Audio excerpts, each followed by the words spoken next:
قال المؤلف رحمه الله, said the author, may Allah have mercy upon him. وَمِنْهَا أَنَّ مَالَهُ فَيْءٌ. Amongst the rules of apostasy is that the money of the apostate becomes part of the Muslim treasury. أي أن مال المرتد بعد موته بقتل أو غيره فَيْءٌ. Meaning that the money of the apostate after his death, whether he died by execution or any other way, is deposited into the Muslim treasury. يكون لمصالح المسلمين. It will be spent for the Muslims' welfare. أي لبيت المال. إن كان بيت مال مستقيم. If there were a properly managed Muslim treasury. قال الفقهاء.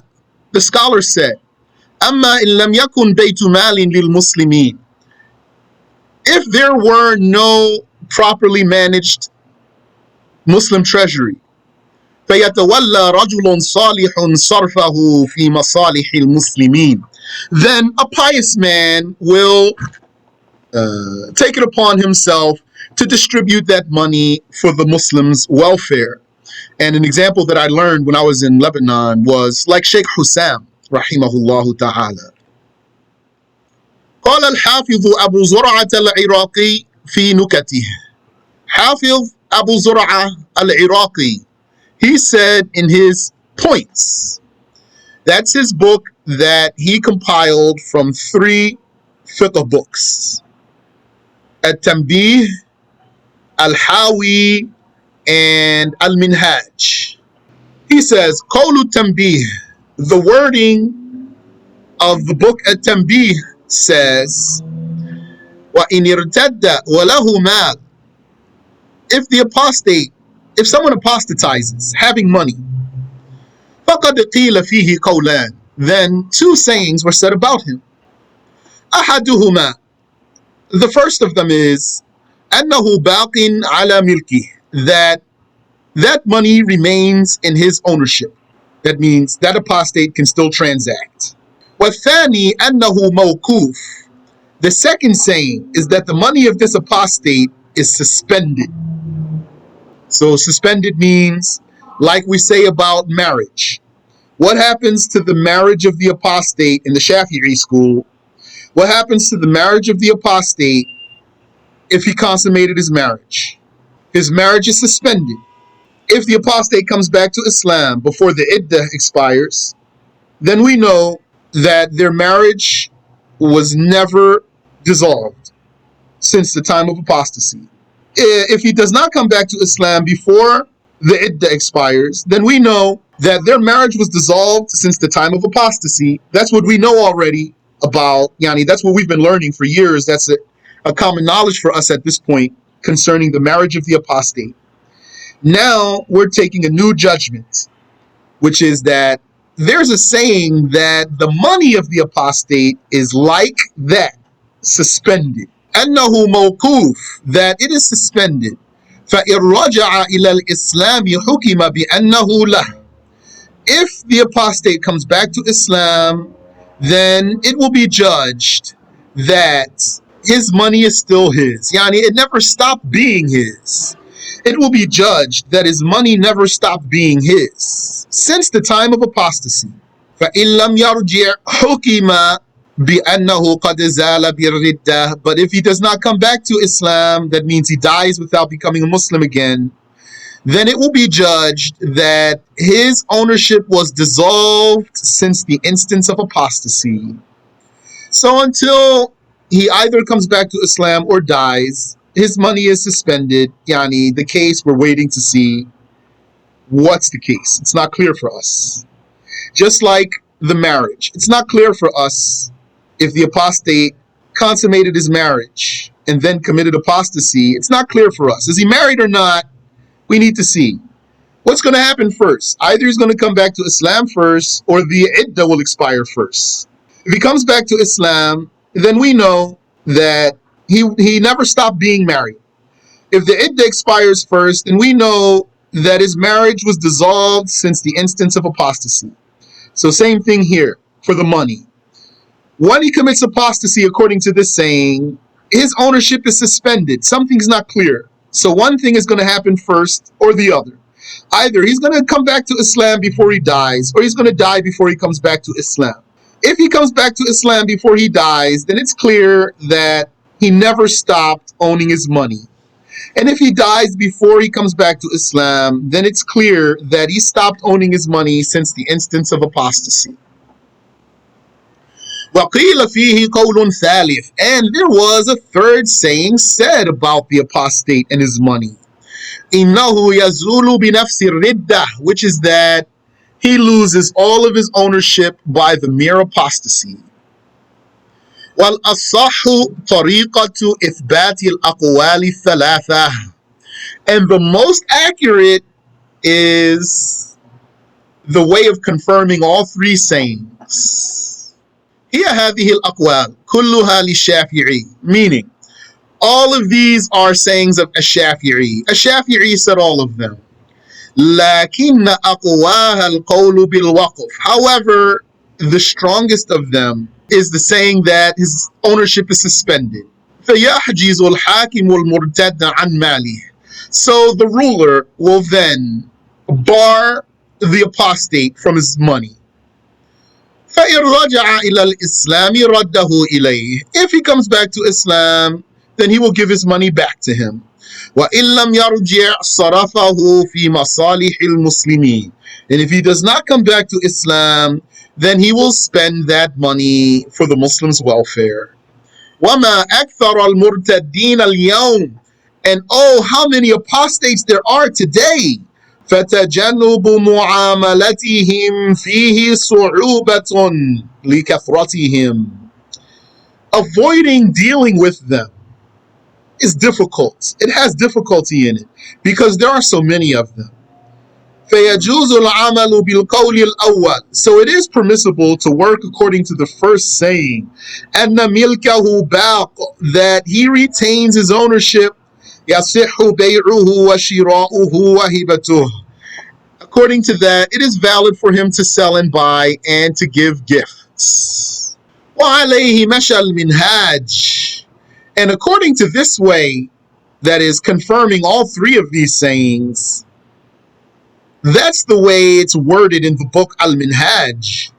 وَأَصَحُّهَا الْوَقْفُ. And the most accurate of those sayings, what we already said, is to take the saying that his ownership is suspended. وَعَلَيْهِ مَشَى الْمِنْهَاجُ تَبَعًا لِلْمُحَرَّرِ. And that's the way it is in the book Al-Minhaj, that's the most accurate. So he's saying, the book Al-Minhaj says the most accurate is to confirm all three as being sayings of Ash-Shafi'i. And the most accurate of all those three is to say that his ownership is suspended. تَبَعًا لِلْمُحَرَّرِ, following Al-Muharrar, the book Al-Muharrar, Al-Rafi'i. وَصَحَّحَهُ النَّوَوِيُّ فِي أَصْلِ الرَّوْضَةِ. And this is what An-Nawawi deemed correct in Asl al-Rawdah. وَالتَّصْحِيح. And that's what he deemed correct in At-Tasheeh. So you should know that Al-Rafi'i and An-Nawawi in particular have a big significance in the Shafi'i school. They are the two sheikhs of the Shafi'is.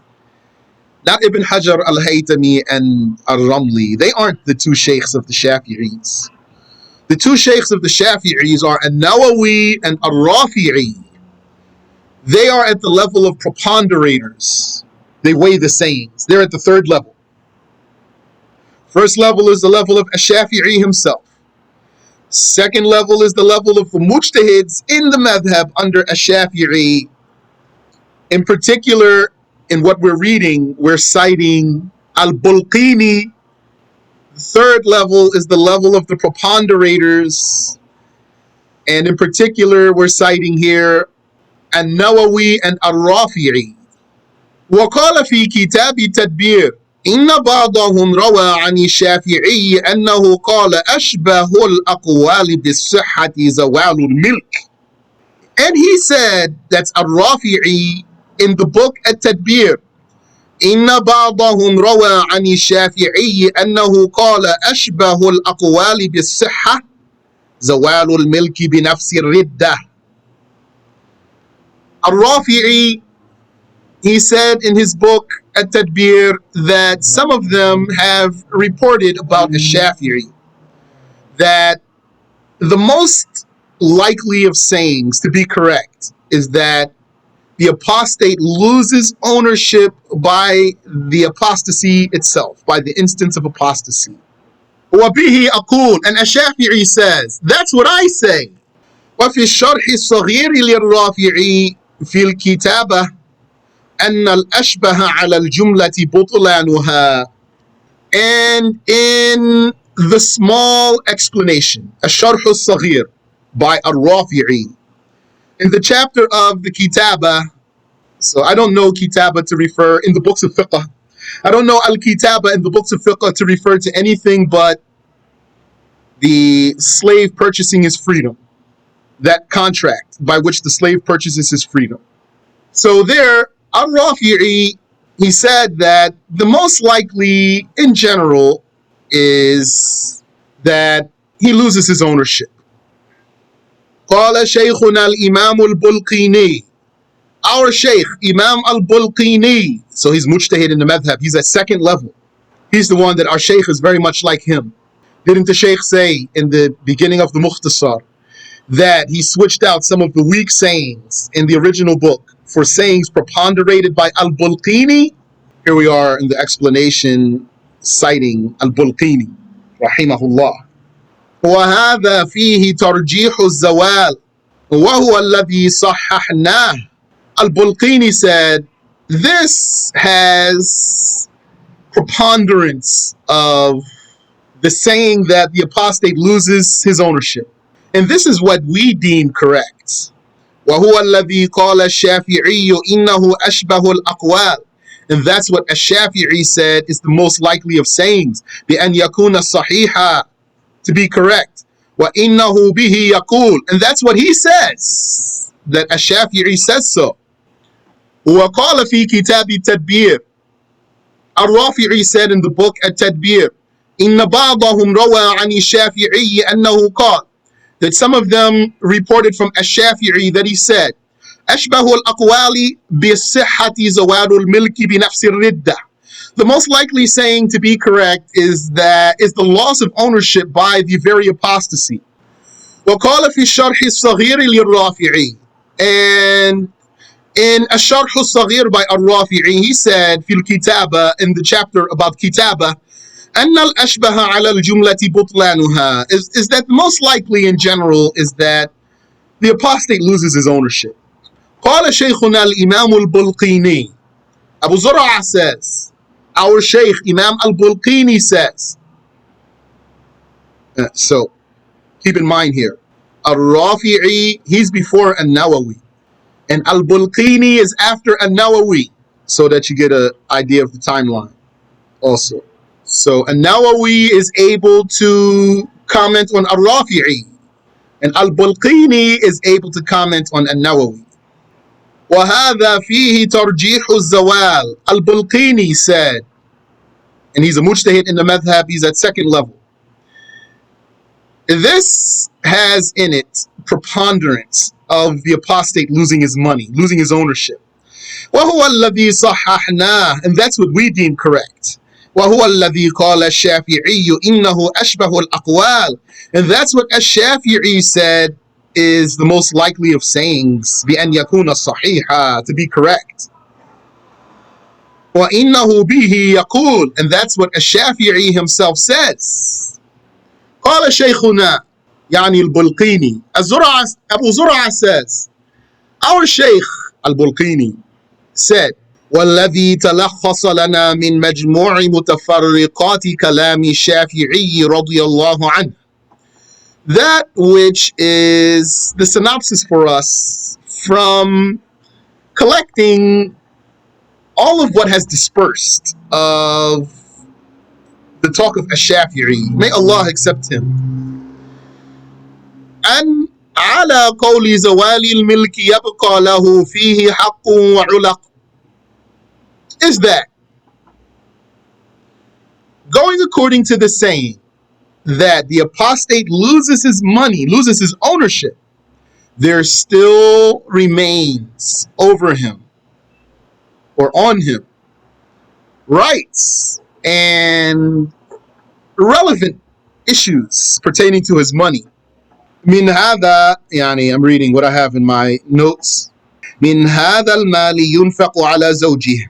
From this money, the money of this apostate, and we're talking about the saying that the apostate doesn't own his money anymore. Still, though, even if we say he doesn't own his money anymore, his wife that he had will be supported from that money. وَيُنْفَقُ عَلَيْهِ. And also, his own expenses will be paid for from that money, the apostate. Like, let's say he's in prison, for example, because the caliph locked him up for his apostasy. هُوَ وَأَقَارِبُهُ الَّذِي أَنْفَقَ عَلَيْهِ. And also, any other relative that this apostate would have been supporting will be supported from this apostate's money. What dain? Also, his debts, any debt he has will be paid from that money, even if we say he doesn't own his money anymore. And I have written here, وَهَذَا عَلَى كُلِّ الْأَقْوَالِ. And this, what we just now said, is according to all sayings. All the sayings, yani, whether we say he keeps his money, or he loses his ownership, or he's suspended, his ownership is suspended. Whether we say any of those, this is the same judgment. His wife will be supported from that money. He will be supported from that money. When we say his wife, means the woman who was his wife. Anyone he was supporting will be supported from that money. His debts will be paid from that money. وَتَجِبُ الزَّكَاةُ إِنْ رَجَعَ إِلَى الْإِسْلَامِ. And the zakah will be paid if he comes back to Islam. وَيَسْتَوِي مَعَ قَوْلِ الْوَقْفِ فِي هَذَا. And that's the judgment, even according to saying that his ownership is suspended. وَأَنْ عَلَى قَوْلِ بَقَائِهِ تَصَرُّفَاتُهُ نَافِذَةٌ. And according to saying that the apostate retains his ownership, then all of his expenditures are executed. That means his sales are valid. وَلَمْ يَحْجِزْ عَلَيْهِ الْحَاكِمِ. And according to that saying, the ruler will not bar the apostate from his money. وَتَجِبُ الزَّكَاةِ. And the zakah will still be obligatory on his money. وَإِن لَمْ يَعُدْ لِلْإِسْلَامِ. Even if this apostate doesn't come back to Islam. Because, why? Yani, someone must say, he's an apostate, how are we still going to pay zakah from his money? Because Islam leaves a mark on him. So when he goes out of Islam, the mark that Islam leaves on him makes his money still linked to the zakah. So the ruler's still going to take the zakah from his money, even though he didn't come back to Islam. So what are you going to do, even though you're not a ruler? What are you going to do if you know of an apostate who didn't come back to Islam and he has money susceptible to zakah? If you can, you're going to make sure that zakah gets paid, even though you're not the ruler, though, but that's the rule. So you're going to say, la, that money there, take that and pay his zakah with that. وَإِنْ شِئْتَ قُلْتَ يُعْطَى فِي النَّفَقَاتِ وَالْغُرَامَاتِ حُكْمَ الْبَاقِي قَطْعًا. And if you want a rule, an encompassing rule, then say, when it comes to obligatory spending, like how one has to spend on his wife, and liabilities, when it comes to obligatory spending and liabilities, then the apostate is given the judgment of someone who retains his money, who retains his ownership. He will be like someone who still owns his money. Yani, no matter which saying you want to take. It's like he owns his money whichever way you want to go. When it comes to his obligatory spending and any liabilities like debts. وَفِي مَنْعِ التَّصَرُّفِ بَعْدَ الْحَجْرِ حُكْمَ الزَّائِلِ قَطْعًا. And when it comes to preventing him from spending after barring him from his own money, then he has the judgment of someone who lost his ownership definitively. وَفِي بَقَاءِ الْمِلْكِ مُجَرَّدًا عَمَّا ذُكِرَ ثَلَاثَةُ أَقْوَالٍ. And then, that remaining case of the remaining saying that he still owns his money. And other than the details we just mentioned here, there are still three sayings. وَفِي الزَّكَاةِ قَوْلًا. And the zakah has two sayings. أحدهما تجب والثاني إن عاد للإسلام وجبت على قول زوال الملك والوقف. One of those two sayings is that the zakah is due on his money, period. And the second saying is that if he comes back to Islam, the zakah will be due if we go by the saying that he lost his ownership, and if we go by the saying that his ownership is suspended. وَإِن لَمْ يَعُدْ لَمْ تَجِبْ. But if he doesn't come back to Islam, it won't be obligatory. لِأَنَّهُ لَيْسَ زَوَالًا إِلَى آدَمِيٍّ مُعَيَّنٍ. Because he will not have lost his ownership to that money becoming the ownership of anyone in particular.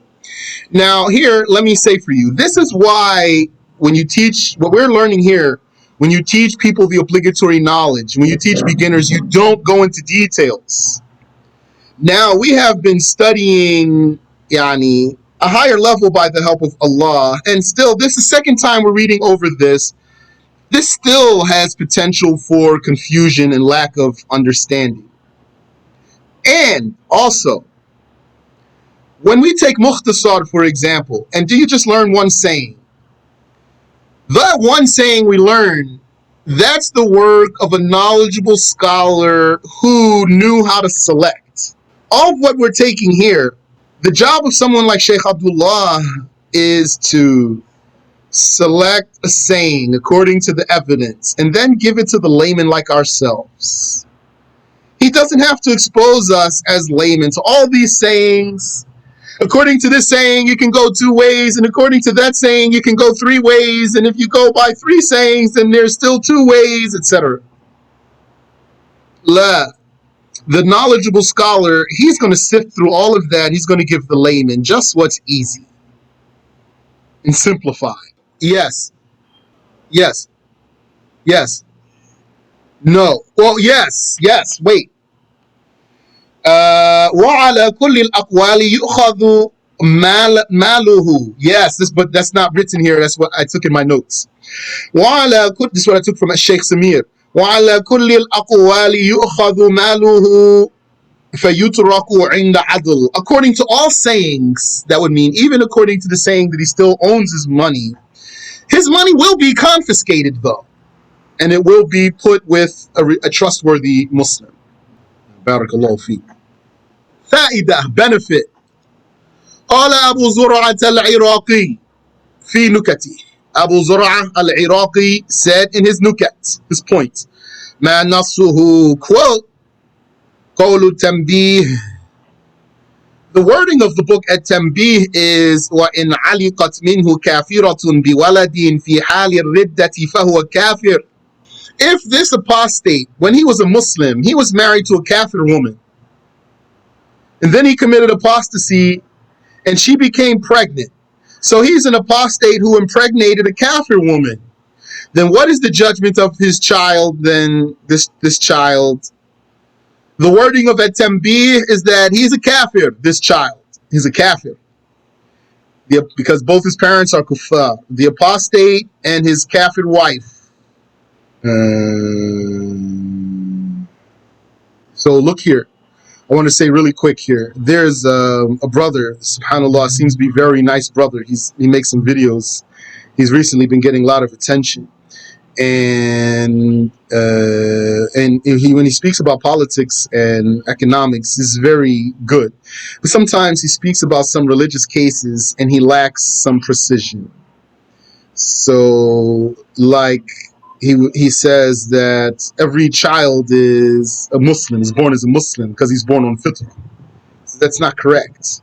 This is here, what I'm reading, this is document of fuqaha, this is Shafi'i school.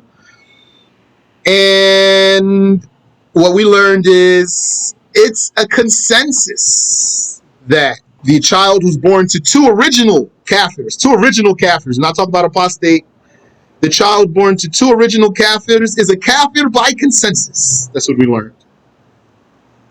So being born on the fitrah does not mean you're born as a Muslim. Therefore, we're not going to say that anyone who embraces Islam anew, that he's a revert. Really, to say everyone's born as a Muslim would be to say that no one is an original kafir.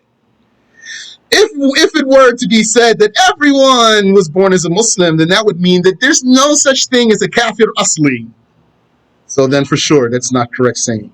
MashaAllah. May Allah have mercy on that brother. Ameen. حكى الرافعي عن البغوي أنه صحح أنه Muslim. Al-Rafi'i, though, he cites Al-Baghawi as deeming correct that this child is a Muslim. This child in question is a Muslim. This one that his father is an apostate and his mother's a kafira. وَنَقَلَ الْقَاضِي أَبُو الطَّيِّبِ أَنَّهُ لَا خِلَافَ فِيهِ. And Judge Abu Tayyib logged that there's not even any difference about that, but that's not correct. وَإِنَّمَا الْخِلَافُ فِي أَنَّهُ أَصْلِيٌّ أَمْ مُرْتَدٌ. According to Judge Abu Tayyib, the only difference is whether this child is an apostate. Is he born as an apostate or is he born as an original kafir? وَالْأَظْهَرُ أَنَّهُ مُرْتَدٌ. And what's most prominent is that he's an apostate. Intaha. End quote. So then that makes you know that there's a saying, according to some scholars, that a person could be born as an apostate. But what would that mean, though? That would have to mean he's born with the judgment of an apostate. Not that he has the conviction of an apostate, he has the judgment of, according to that saying. Let me back up. And Judge Abu Tayyib, he logged that there's no difference about it. أي إن لم يكن لأحد أبويه أصل مسلم. Okay. So Judge Abu Tayyib logged that there's no difference about it. There is a difference about it, according to what we've been reading now.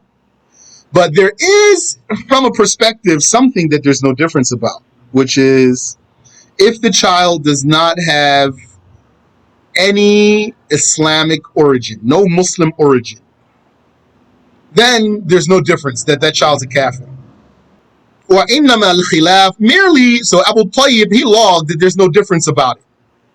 And that merely the difference is whether this child is an original kafir or an apostate. And what's most apparent is that he's an apostate. Intaha. End quote. وقال شيخنا الإمام البلقيني. And our Shaykh Imam al-Bulqini said, ما قال إنه الأظهر ليس بمعتمد.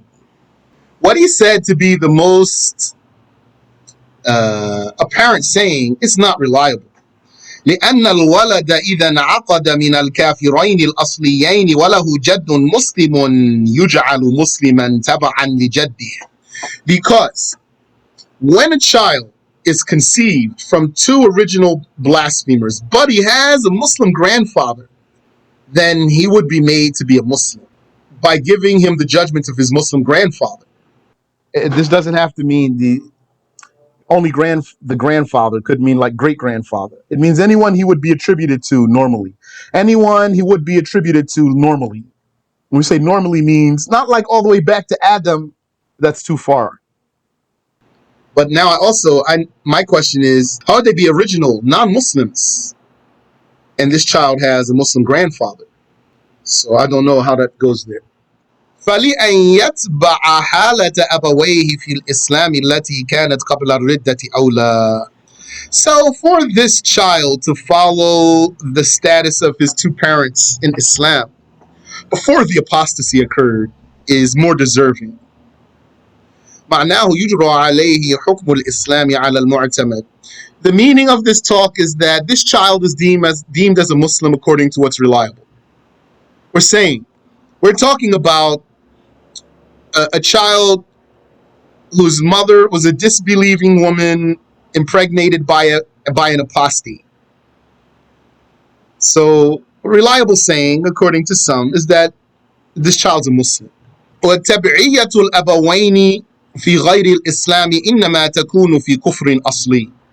Following the two parents in other than Islam, which is blasphemy, would only be for original blasphemy. وَالتَّبْعِيَّةُ فِي الرِّدَّةِ ضَعِيفَةٌ. And making the child follow the parent in apostasy is weak. Oh, mukhalifa, or it is irregular altogether. Yani, if we say weak, but not irregular, it means could have some consideration, but it's not likely. When we say it's irregular, that means really it's wrong. Guided scholars came to a wrong saying that doesn't have really true evidence, so it's irregular. Subhanallah. وقد حكى النبي صلى الله عليه وسلم بأن كل مولود يولد على الفطرة. And the Prophet sallallahu alaihi wasallam, he said that every born child is born on the fitrah, which is the natural disposition to believe in monotheism. لم يخرج من ذلك إلا مولود الأبوين الكافرين الأصليين, and no one departs that but someone who's born to two original non-Muslims. كل مولود من بني آدم يولد على الفطرة. Every newborn human is born on the fitrah. أي على مقتضى الاعتراف بوحدانية الله يوم أخرج الله ذرية آدم من ظهره. Meaning, is born on the status that the soul had when it testified, when it confessed to the oneness of God on the day that Allah made the souls of the progeny of Adam come out of his back. فَأَمْتَقَهُمْ وَقَالُوا لَيْسَ لَنَا رَبٌّ غَيْرُكَ. Allah made those souls speak, and they all said, and those are the souls of every human, whether he became a believer or a disbeliever, we have no Lord but you. إِنَّمَا الْفَرْقُ فِي مُعَامَلَتِهِمْ بَعْدَ وِلَادَتِهِمْ. Merely the difference is in how to deal with them after they're born. All those children are born in the same status on the fitrah, but the difference is how to deal with them after they're born. فَمَنْ وُلِدُوا فِي حَالِ الْإِسْلَامِ يُعَامَلُونَ مُعَامَلَةَ الْمُسْلِمِ.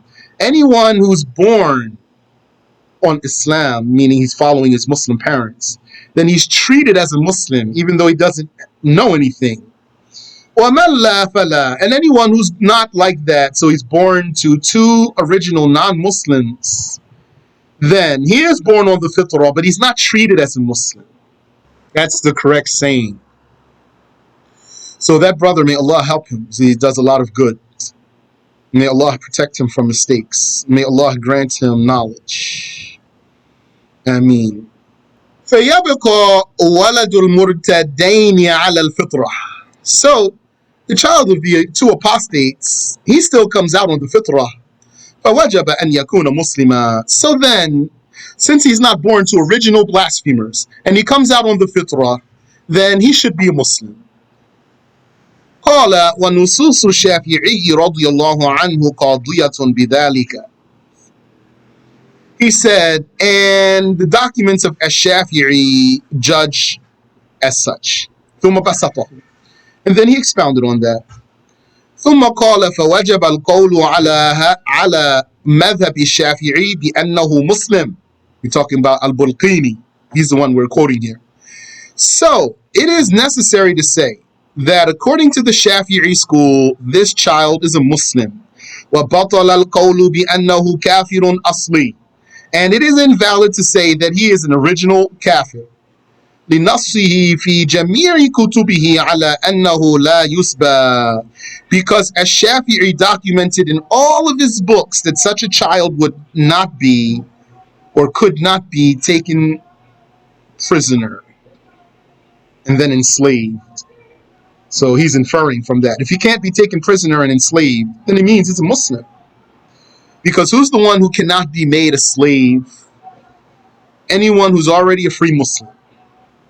قلت, our Shaykh says, هذا كلام البلقيني. This is the talk of Al-Bulqini. وكلامه كافٍ شاف. And what he says is sufficient and enough. Let's stop here.